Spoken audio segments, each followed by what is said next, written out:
Hello, this is Gregor from Scottish Reading ASMR. Going to be reading Rage by Richard Bachman, chapters 21 to 25. Take your time now to get comfy, adjust your volume, and enjoy. 21. 3 more state police cars came, and also a number of citizens from town. The cops tried to shoo them away with greater or lesser degrees of success. Mr. Frankel, owner and proprietor of Frankel's jewellery store and camera shop, drove up in his new Pontiac Firebird and jawed for quite a while with Jerry Kesserling. He pushed his horn-rimmed glasses up on his nose constantly as he talked. Jerry was trying to get rid of him, but Mr. Frankel wasn't having any of it. He was also Placerville's second selectman and a crony of Norman Jones, Ted's father. "My mother got me a ring in his store," Sarah Pastor said, looking at Ted from the corner of her eye. "It greened my finger the first day." "My mother says he's a gyp," Tanis said. "Hey," Pigpen gulped. "There's my mother." We all looked. Sure enough, there was Mrs. Dano talking with one of the state troopers, her slip hanging a quarter of an inch below the hem of her dress. She was one of those ladies who do 50% of their talking with their hands. They fluttered and whipped like flags, and it made me think of autumn Saturdays on the gridiron somehow. Holding, clipping, illegal tackle. I guess in this case you'd have to say it was illegal holding. We all knew her by sight as well as by reputation. She headed up a lot of the PTA functions and was a member in good standing of the Mothers Club. Go out to a baked bean supper to benefit the class trip, or to Sadie Hawkins' dance in the gym, or to the senior outing, and you'd be apt to find Mrs. Dano at the door ready with the old glad hand, grinning like there was no tomorrow and collecting bits of information the way frogs catch flies. Pigpen shifted nervously in his seat, as if he might have to go to the bathroom. "Hey, Pen, your mother's calling," Jack Goldman intoned from the back of the room. "Let her call," Pigpen muttered. The Pen had an older sister, Lily Dano, who was a senior when we were all freshmen. She had a face that looked a lot like Pigpen's, which made her nobody's candidate for teen queen. A hook-nosed junior named La Follette St. Armand began squiring her about and then knocked her up higher than a kite. La Follette joined the Marines, where they presumably taught him the difference between his rifle and his gun, which was for shooting and which was for fun. Mrs. Dano appeared at no PTA functions for the next 2 months. Lily was packed off to an aunt in Boxford, Massachusetts. Shortly after that, Mrs. Dano returned to the same old stand, grinning harder than ever. It's a small-town classic, friends. "She must be really worried about you," Carl Granger said. "Who cares?" Pigpen asked indifferently. Sylvia Reagan smiled at him. Pigpen blushed. Nobody said anything for a while. We watched the townspeople mill around beyond the bright yellow crash barricades that were going up. I saw some other mums and dads among them. I didn't see Sandra's mother and father, and I didn't see Big Joe McKennedy. Hey, I didn't really expect he'd show up. Anyway, circuses have never been our style. A news mobile from WGAN TV pulled up. One of the guys got out, patting his process neatly into place, and jawed with a cop. The cop pointed across the road. The guy with the process went back to the newsmobile, and 2 more guys got out and started unloading camera equipment. "Anybody here got a transistor radio?" I asked. 3 of them raised hands. Corky's was the biggest, a Sony 12 transistor that he carried in his briefcase. It got 6 bands, including TV, shortwave, and CB. He put it on his desk and turned it on. We were just in time for the 10 o'clock report. Topping the headlines, a Placerville High School senior, Charles Everett Decker. "Everett?" somebody snickered. "Shut up," Ted said curtly. Pat Fitzgerald stuck out his tongue. "Apparently went berserk early this morning and is now holding 24 classmates hostage in a classroom of that high school. One person, Peter Vance, 37, a history teacher at Placerville, is known dead. Another teacher, Mrs. Jean Underwood, also 37, is feared dead. Decker has commandeered the intercom system and has communicated twice with school authorities. The list of hostages is as follows." He read down the class list as I had given it to Tom Denver. "I'm on the radio," Nancy Caskin exclaimed when they reached her name. She blinked and smiled tentatively. Melvin Thomas whistled. Nancy coloured and told him to shut up. And George Yannick, Frank Philbrick, head of the Maine State Police, has asked that all friends and families stay away from the scene. Decker is presumed dangerous, and Philbrick emphasised that nobody knows at this time what might set him off. We have to assume the boy is still on a hair trigger, Philbrick said. Want to pull my trigger? I asked Sylvia. Is your safety on? She asked right back, and the class roared. Anne Lasky laughed with her hands over her mouth, blushing a deep bright red. Ted Jones, our practicing party poop, scowled. Grace, Placerville's psychiatrist and guidance counsellor, talked to Decker over the intercom system only minutes ago. Grace told reporters that Decker threatened to kill someone in the classroom if Grace did not leave the upstairs office immediately. Liar, Grace Stanner said musically. Irma jumped a little. Who does he think he is? Melvin asked angrily. Does he think he can get away with that shit? Also said he considers Decker to be a schizophrenic personality, possibly past the point of anything other than borderline rationality. Grace concluded his hurried remarks by saying, at this point, Charles Decker might conceivably do anything. Police from the surrounding towns of... What a crock of shit, Sylvia blared. I'm going to tell those guys what really went down with that guy when we get out of here. I'm going to... Shut up and listen, Dick Keane snapped at her. And Lewiston have been summoned to the scene. At this moment, according to Captain Philbrick, the situation is at an impasse. Decker has sworn to kill if tear gas is used, and with the lives of 24 children at stake. Children, Pigpen said suddenly. Children this and children that. They stabbed you in the back, Charlie, already. Children. Ha, shit. What do they think is happening? He's saying something about, Corky began. Never mind. Turn it off, I said. This sounds more interesting. I fixed the pen with my best steely gaze. What seems to be on your mind, Pard? Pigpen jerked his thumb at Irma. She thinks she's got it bad, he said. Her. Huh. He laughed a sudden, erratic laugh. For no particular reason I could make out, he removed a pencil from his breast pocket and looked at it. It was a purple pencil. Bebop pencil, Pigpen said. Cheapest pencils on the face of the earth. That's what I think. Can't sharpen them at all. Lead breaks. Every September since I started first grade, Ma comes home from the Mammoth Mart with 200 Bebop pencils in a plastic box, and I use them. Jesus. He snapped his purple pencil between his thumbs and stared at it. To tell the truth, I did think it looked like a pretty cheap pencil. I've always used the Eberhard Faber myself. Ma, Pigpen said. That's Ma for you. 200 Bebop pencils in a plastic box. You know what our big thing is? Besides all those shitty suppers where they give you a big plate of hamburger helper and a paper cup of orange jello full of grated carrots, huh? She enters contests. That's her hobby. Hundreds of contests, all the time. She subscribes to all the women's magazines and enters the sweepstakes. Why she likes rinse over all her dainty things in 25 words or less. My sister had a kitten once, and Ma wouldn't even let her keep it. She the one who got pregnant, Corky said. Wouldn't even let her keep it, Pigpen said. Drowned it in the bathtub when no one would take it. Lily begged her to at least take it to the vet so it could have gas, and Ma said $4 for gas was too much to spend on a worthless kitten. Oh, poor thing, Susan Brooks said. I swear to God, she did it right in the bathtub. All those goddamn pencils. Will she buy me a new shirt? Huh? Maybe for my birthday. I say, Ma, you should hear what the kids call me. Ma, for Lord's sake, I don't even get an allowance. She says she needs it for postage so she can enter her contests. A new shirt for my birthday and a shitload of Bebop pencils in a plastic box to take back to school. I tried to get a paper route once and she put a stop to that. She said there were women of loose virtue who laid in wait for young boys after their husbands went to work. Oh my God, Sylvia bellowed. And contestants and PTA suppers and chaperoning dances, grabbing onto everybody, sucking up to them and grinning. He looked at me and smiled the oddest smile I'd seen all day. And that was going some. You know what she said when Lily had to go away?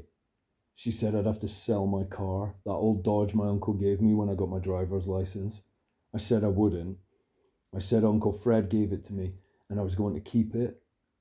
She said if I wouldn't sell it, she would. She'd signed all the papers and legally it was hers. She said I wasn't going to get any girl pregnant in the back seat. Me, get a girl pregnant in the back seat. That's what she said. He brandished a broken pencil half.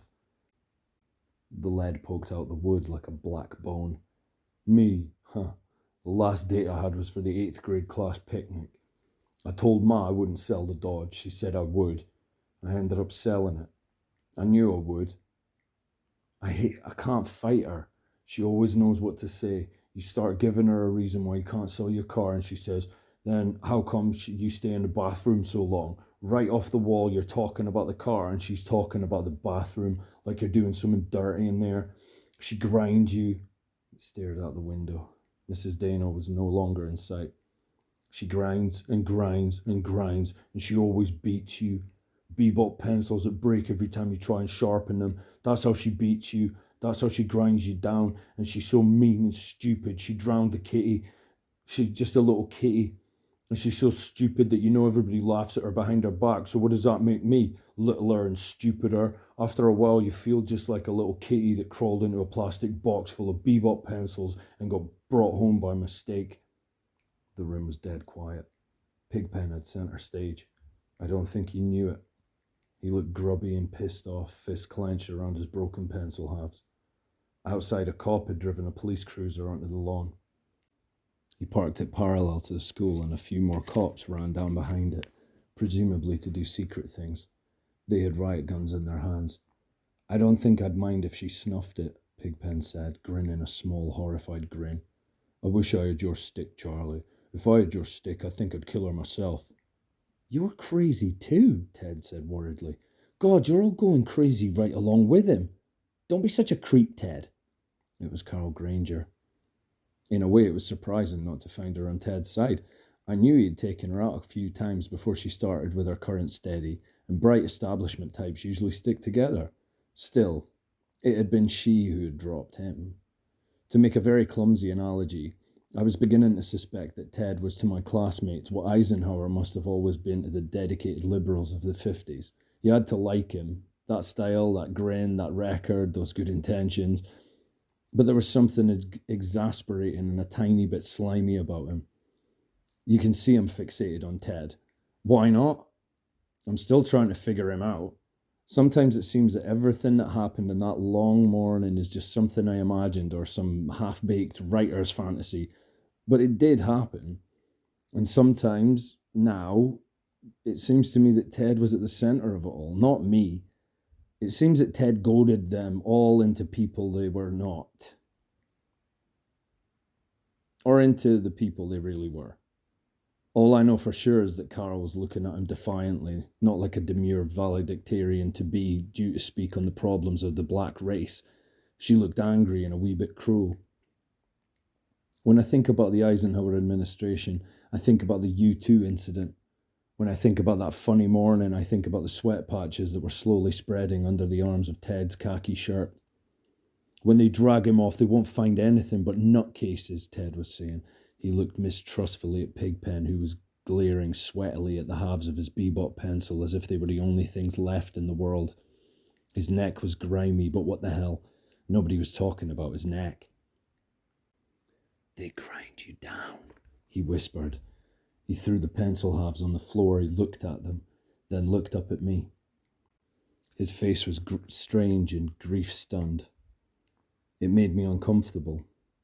They'll grind you down too, Charlie. Wait and see if they don't. There was an uncomfortable silence in the room. I was holding onto the pistol very tightly. Without thinking about it much, I took out the box of shells and put 3 of them in filling the magazine again. The hand grip was sweaty. I suddenly realised I'd been holding it by the barrel, pointing it at myself, not looking at them. No one made a break. Ted was sort of hunched over his desk, hands gripping the edge, but he hadn't moved, except in his head. I suddenly thought that touching his skin would be like touching an alligator handbag. I wondered if Carol had ever kissed him, touched him. Probably had. The thought had made me want to puke. Susan Brooks suddenly burst into tears. Nobody looked at her. I looked at them, and they looked at me. I had been holding the pistol by the barrel. They knew it. They had seen it. I moved my feet, and one of them kicked Mrs. Underwood. I looked down at her. She had been wearing a casual tartan coat and over a brown cashmere sweater. She was beginning to stiffen. Her skin probably felt like an alligator handbag. Rigor, you know. I had left a footmark on her sweater at some point in time. For some reason, that made me think of a picture I had once seen of Ernest Hemingway, standing with one foot on a dead line and a rifle in his hand and a half-dozen grinning black bearers in the background. I suddenly needed to scream. I had taken her life. I had snuffed her, put a bullet in her head, and had spilled out algebra.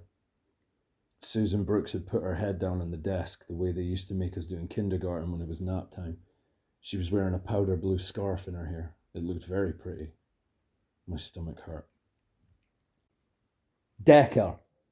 I cried out and jerked the pistol around toward the windows. It was a state trooper with a battery-powered bullhorn. Up on the hill, the newsmen were grinding away with their cameras, just grinding away. Pigpen hadn't been so far wrong at that. "Come out, Decker, with your hands up." "Let me be," I said. My hands had begun to tremble. My stomach really did hurt. I've always had a lousy stomach. Once, Joe and I took a couple of girls down to Harrison State Park. It was July, warm and very beautiful. The sky had a dim, very high haze. The girl I was with was named Anne-Marie. She spelled it all one name. She was very pretty. She wore dark green corduroy shirts and a silk pullover blouse. She had a beach bag. We were going down Route 1 toward Bath, the radio on and playing good rock and roll. Brian Wilson, I remember that. Brian Wilson and the Beach Boys, and Joe was driving his old blue Mercury. He used to call it the Blue Frog, and then grin his Joe McKennedy grin. All vents were open. I got sick to my stomach. It was very bad. Joe was talking to his girl. They were talking about surfing, which was certainly compatible with the Beach Boys on the radio. She was a fine-looking girl. Her name was Rosalind. She was Anne-Marie's sister. I opened my mouth to say I felt sick and puked all over the floor. Some of it got on Anne-Marie's leg, and the look on her face, you couldn't imagine it. Or maybe you could. They all tried to make light of it. Brush it off. I let all my guys puke on me on the first date, haha. I couldn't go in swimming that day. My stomach felt too bad. Anne-Marie sat on the blanket next to me most of the time and got a burn. The girls had packed a picnic lunch. I drank a soda, but I couldn't eat any of the sandwiches. I was thinking about Joe's blue Merc, standing in the sun all day, and how it was going to smell going home. The late Lenny Bruce once said, "You can't get snot off a suede jacket," and to that I would add one of the other great home truths: you can't get the smell of vomit out of a Blue Mercury's upholstery.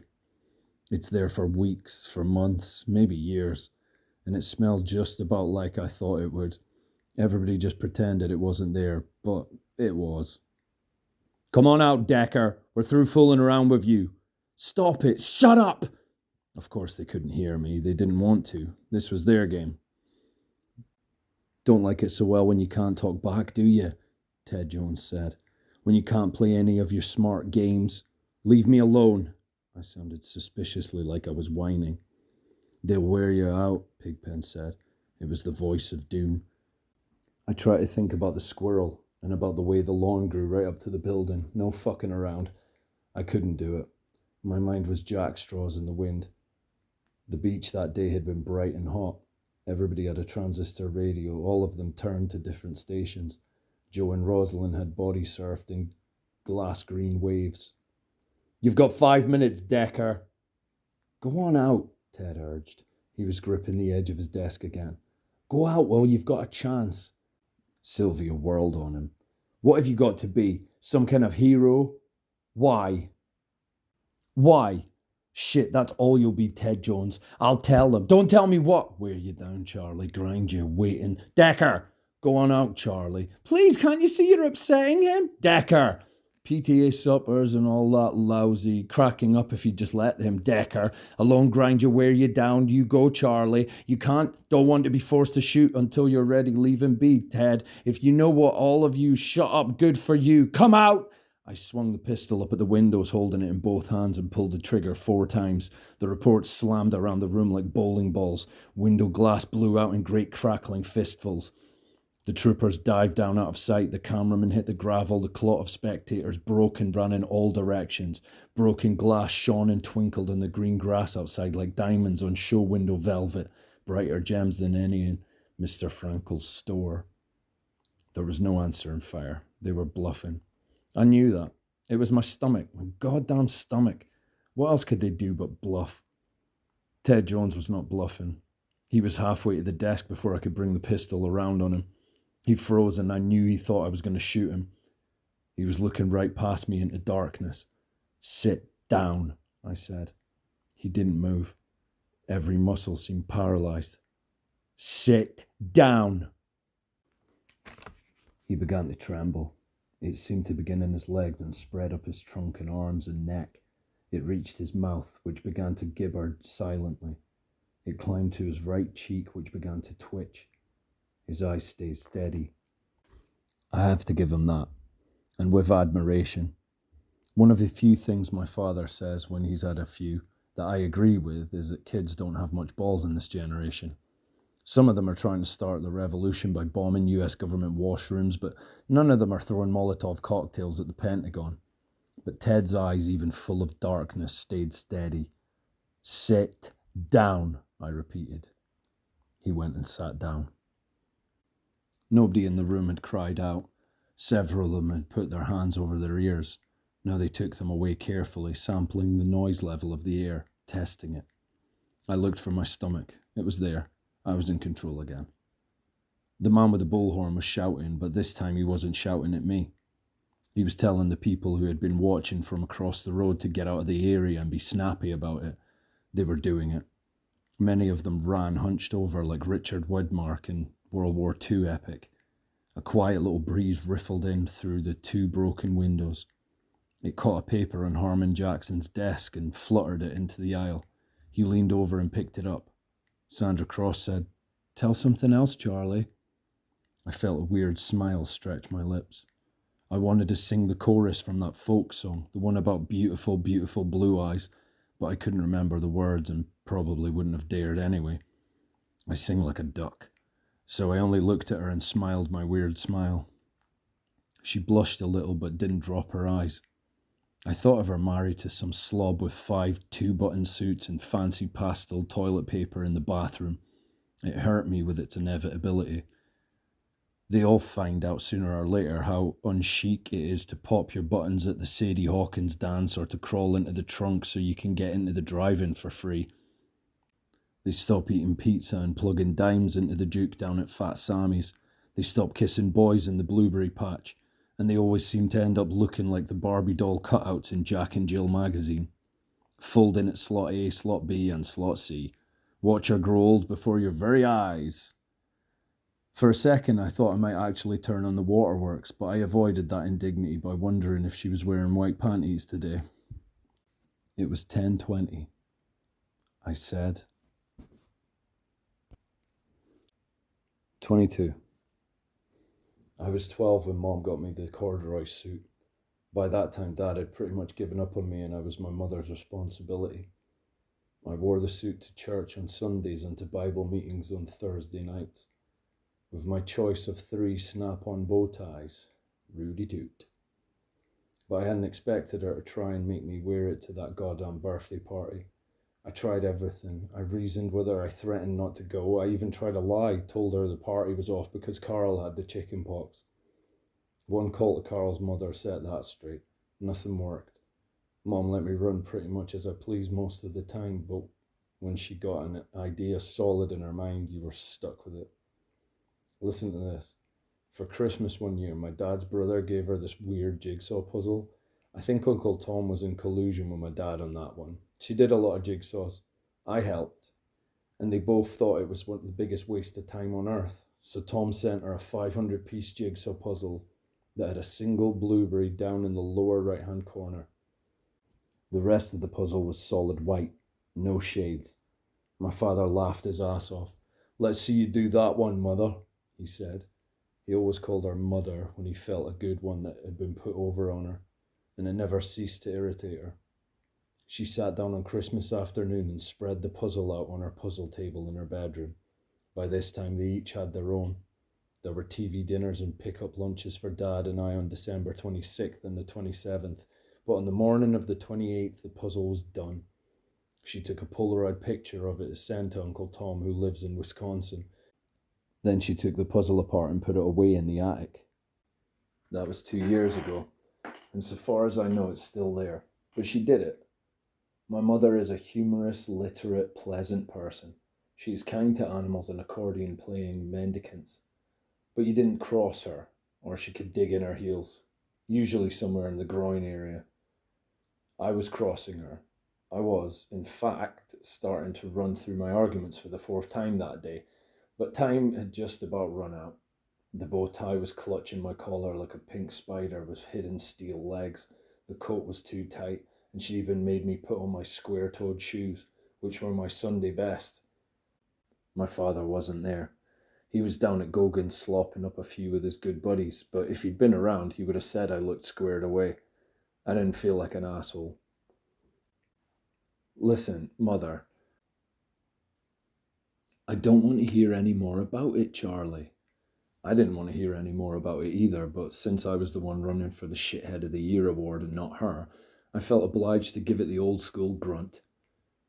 "All I'm trying to tell you is that nobody is going to be wearing a suit to that party, Mom.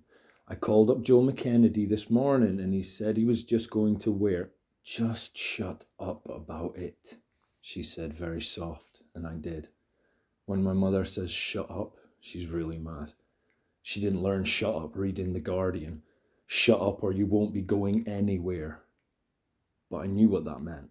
Not going anywhere would apply to a lot more than Carol Granger's party. It would probably mean movies, the Harlow Rec Centre, and swimming classes for the next month. Mom is quiet, but she carries a grudge when she doesn't get her way. I remembered the jigsaw puzzle, which had borne the whimsical title, Last Berry in the Patch. That puzzle had crossed her, and it hadn't been out of the attic for the last 2 years. And if you have to know, and maybe some of you do anyway, I had a little crush on Carol. I'd bought her a snot rag with her initials on it and wrapped it myself. Mom offered, but I said no. It wasn't any lousy 15-cent hanky either. Those babies were going in the Lewiston JCPenney's for 59 cents, and it had a lace all the way around the edge. "Okay," I grumped at her. Okay. And don't you wise-mouth me, Charlie Decker," she said grimly.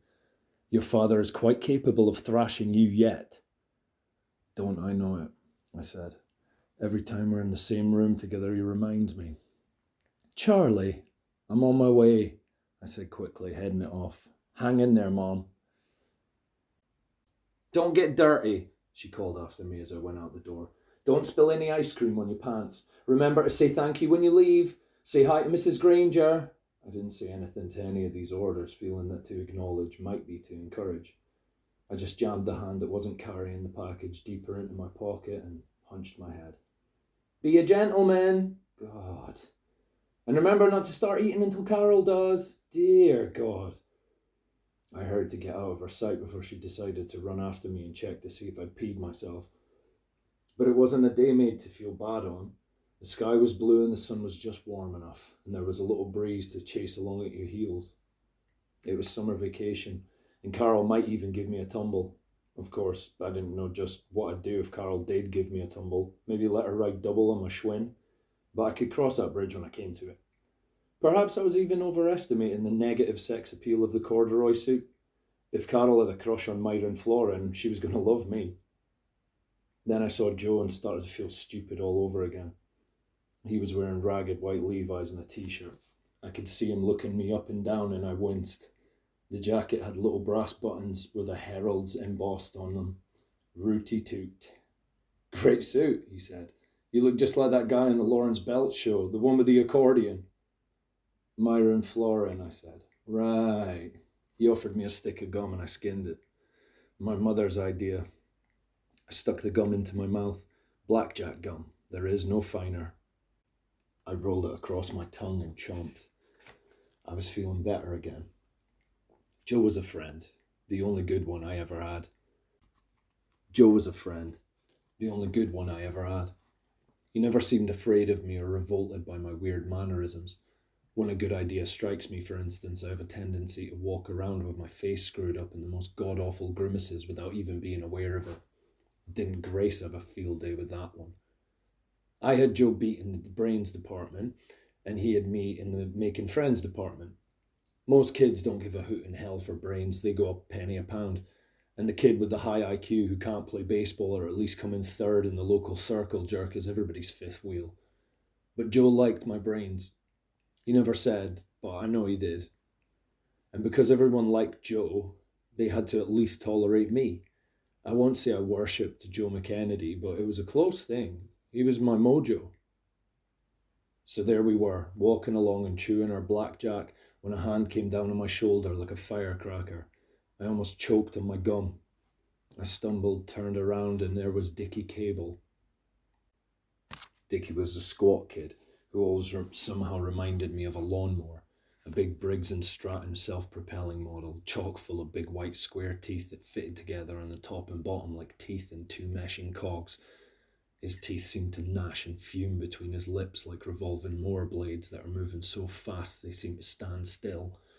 He looked like he ate patrol boys for supper. For all I knew, he did. "Son of a gun, you look slick," he winked elaborately at Joe. "Son of a gun, you just look slicker than owl shit." Whack on the back again. I felt very small, about 3 inches, I'd say. I was scared of him. I think I had a dim idea that I might have to fight him or crawfish before the day was over, and that I would probably crawfish. "Don't break my back, okay?" I said, but he wouldn't leave it alone. He just kept riding and riding until we got to Carl's house. I knew the worst the minute we went through the door. Nobody was dressed up. Carl was there in the middle of the room, and she looked really beautiful. It hurt. She looked beautiful and casual, a shadow glass of sophistication over the just beginning adolescent. She probably still cried and threw tantrums and locked herself in the bathroom, probably still listened to Beatles records and had a picture of David Cassidy, who was big that year, tucked into the corner of her vanity mirror. But none of that showed. And the fact that it didn't show hurt me. It made me feel dwarfed. She had a rust-coloured scarf tied into her hair. She looked 15 or 16, already filling out in front. She was wearing a brown dress. She was laughing with a bunch of kids and gesturing with her hands. Dickie and Joe went on over and gave her their presents, and she laughed and nodded and thank you'd, and my God, but she looked nice. I decided to leave. I didn't want her to see me in my bow tie and my corduroy suit with the little brass buttons. I didn't want to see her talking with Dickie Cable, who looked like a human lawn boy to me, but who seemed to look pretty good to her. I figured I could slip out before anyone got a really good look at me. Like Lamont Cranston, I would just cloud a few minds and then bug out.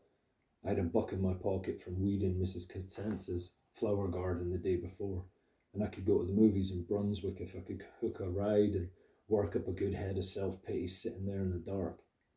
But before I could even find the doorknob, Mrs. Granger spotted me. It wasn't my day. Imagine a pleated skirt and one of those see-through chiffon blouses on a Sherman tank. A Sherman tank with 2 gun turrets. Her hair looked like a hurricane. One glump going one way and one glump the other. The 2 glumps were being held together somehow by a big sateen bow that was poison yellow in colour. "Charlie Decker!" she squealed and spread out arms that looked like loaves of bread.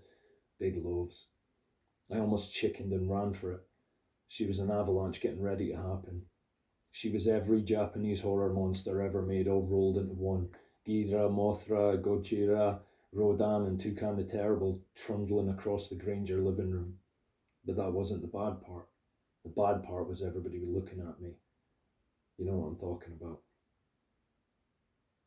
She gave me a slobbery kiss on the cheek and crowed, "Well, don't you look nice?"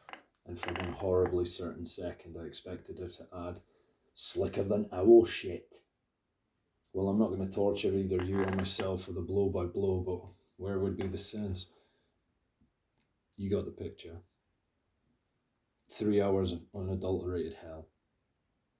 Dickie was right there with a "well, don't you look nice" at every opportunity. A couple of other kids happened over to ask me who died. Joe was the only one who stuck by me, but even that embarrassed me a little. I could see him telling kids to lay off, and I didn't like it very well. It made me feel like the village idiot. I think the only one who didn't notice me at all was Carol. It would have bothered me if she had come over and asked me to dance when they put on the records, but it bothered me worse that she didn't. I couldn't dance, but it's the thought that counts. So I stood around while the Beatles sang the Ballad of John and Yoko and Let It Be, while the Adrisi brothers sang We Gotta Get It On Again, while Bobby Sherman sang Hey Mr. Sun in his superbly tuneless style. I was given my best imitation of a flower pot. The party, meanwhile, went on. Did it ever? It seemed like it was going to go on eternally, the years flashing by outside like leaves in the wind, cars turning into clumps of rust, houses decaying, parents turning into dust, nations rising and falling. I had a feeling that we would still be there when Gabriel flew overhead, clutching the judgment trump in one hand and a party favour in the other. There was ice cream. There was a big cake that said Happy Birthday Carol in green and red icing. There was more dancing, and a couple of kids wanted to play spin the bottle, but Mrs. Granger laughed a big jolly laugh and said, "No, haha, no, no, no. Oh no." Finally, Carol clapped her hands and said we were all going outside and play Follow the Leader, the game which asks the burning question, are you ready for tomorrow's society? Everybody spilled outside. I could hear them running around and having a good time, or whatever passes for a good time when you're part of a mass puberty cramp. I lingered behind for a minute, half thinking Carol would stop for a second, but she hurried right by. I went out and stood on the porch watching. Joe was there too, sitting with one leg hooked over the porch railing, and we both watched. Somehow Joe always seems to be where I end up, with one leg hooked over something, watching. She's stuck up, he said finally. Nah, she's just busy. A lot of people, you know. Shit, Joe said. We were quiet for a minute. Someone yelled, "Hey, Joe!" "You'll get crap all over that thing if you play," Joe said. "Your mother'll have a kitten." "She'll have two," I said. "Come on, Joe!" This time it was Carol. She had changed into denims, probably designed by Edith Head, and she looked flushed and pretty. Joe looked at me. He wanted to look out for me, and suddenly I felt more terrified than any time since I woke up on that hunting trip up north. After a while, being somebody's responsibility makes them hate you, and I was scared that Joe might hate me someday. I didn't know all that then, not at 12, but it sensed some of it. "Go on," I said. "You sure you don't want it?" Yeah, I've got to get home anyway." I watched him go, hurt a little that he hadn't offered to come with me, but relieved in a way. Then I started across the lawn toward the street. Dickie noticed me. "You on your way, pretty boy?" I should have said something clever like, "Yeah, give my regards to Broadway." Instead, I told him to shut up. He jackrabbited in front of me as if he'd been expecting it, that big lawnmower grin covering the entire lower half of his face. He smelled green and tough like vines in the jungle. "What was that, pretty boy?" All of it lumped together, and I felt ugly, really ugly. I could have spit at Hitler, that's how ugly I felt. I said, "Shut up. Get out of my way." In the classroom, Carol Granger put her hands over her eyes, but she didn't tell me to stop. I respected her for that. Everyone was staring, but no one was saying anything. Mrs. Granger was in the house singing "Swanee" at the top of her voice. "Maybe you think you can shut me up." He ran a hand through his oiled hair. I shoved him aside. It was like being outside myself. It was the first time I ever felt that way. Someone else, some other me, was in the driver's seat. I was along for the ride, and that was all. He swung at me. His fist looked down and hit me on the shoulder. It just about paralyzed the big muscle in my arm. Jesus, did that hurt. It was like getting hit with an ice ball. I grabbed him because I never could box and shoved him backward across the lawn. that big grin steaming and fuming at me. He dug his heels in and curled an arm around my neck as if about to kiss me, his other fist hammering at my back. But it was like someone knocking on a door long ago and far away. We tripped over a pink lawn flamingo and whumped to the ground. He was strong, but I was desperate. All of a sudden, beating up Dickie Cable was my mission in life. It was what I had been put on earth for. I remembered the Bible story about Jacob wrestling with the angel, and I giggled crazily into Dickie's face. I was on top and fighting to stay there. But all at once he slid away from me. He was awfully slippery, and he smashed me across the neck with one arm. I let out a little cry and went over on my belly. He was astride my back in no time. I tried to turn, but I couldn't. He was going to beat me because I couldn't. It was all senseless and horrible. I wondered where Carol was. Watching, probably. They were all watching. I felt my corduroy coat ripping out under the arms, the buttons with the heralds embossed on them ripping off one by one on the tough loam. But I couldn't turn over. He was laughing. He grabbed my head and slammed it into the ground like a wiffle ball. "Hey, pretty boy!" Slam. Interior stars and the taste of grass in my mouth. Now I was the lawnmower. "Hey, pretty boy, don't you look nice?" He picked my head up by the hair and slammed it down again. I started to cry. "Don't you just look dandy?" Dickie Cable cried merrily and hammered my head into the ground again. "4. Don't you just look wonderful?" Then he was off me, because Joe had dragged him off. "That's enough, goddammit," he was shouting. "Don't you know that's enough?" I got up, still crying. There was dirt in my hair. My head didn't hurt enough for me to still be crying, but there it was. I couldn't stop. They were all staring at me with that funny hangdog look kids get when they've gone too far, and I could see they didn't want to look at me and see me crying. They looked at their feet to make sure they were still there. They glanced around at the chain link fence to make sure no one was stealing it. A few of them glanced over at the swimming pool in the yard next door, just in case someone might be drowning and in need of a quick rescue. Carol was standing there, and she started to take a step forward. Then she looked around to see if anyone else was stepping forward, and no one else was. Dickie Cable was combing his hair. There was no dirt in it. Carol shuffled her feet. The wind made ripples on her blouse. Mrs. Granger had stopped singing Swanee. She was on the porch, her mouth wide open. Joe came up and put a hand on my shoulder. "Hey, Charlie," he said. "What do you say we go now, huh?" I tried to shove him away and only made myself fall down. "Leave me alone," I shouted at him. My voice was hoarse and raw. I was sobbing more than yelling. There was only one button left on the corduroy jacket, and it was hanging by a string. The pants were all juiced up with grass stains. I started to crawl around on the matted earth, still crying, picking up buttons. My face was hot. Dickie was humming some spry ditty and looking as if he might like to comb his hair again. Looking back, I have to admire him for it. At least he didn't put on a crocodile face about the whole thing. Mrs. Granger came waddling toward me. Charlie, dear!" "Shut up, fat old bag!" I screamed. I couldn't see anything. It was all blurred in my eyes, and all the faces seemed to be crowding in on me. All the hands seemed to have claws. I couldn't see to pick up any more buttons. "Fat old bag!" Then I ran away. I stopped behind an empty house down on Willow Street and just sat there until all the tears dried up.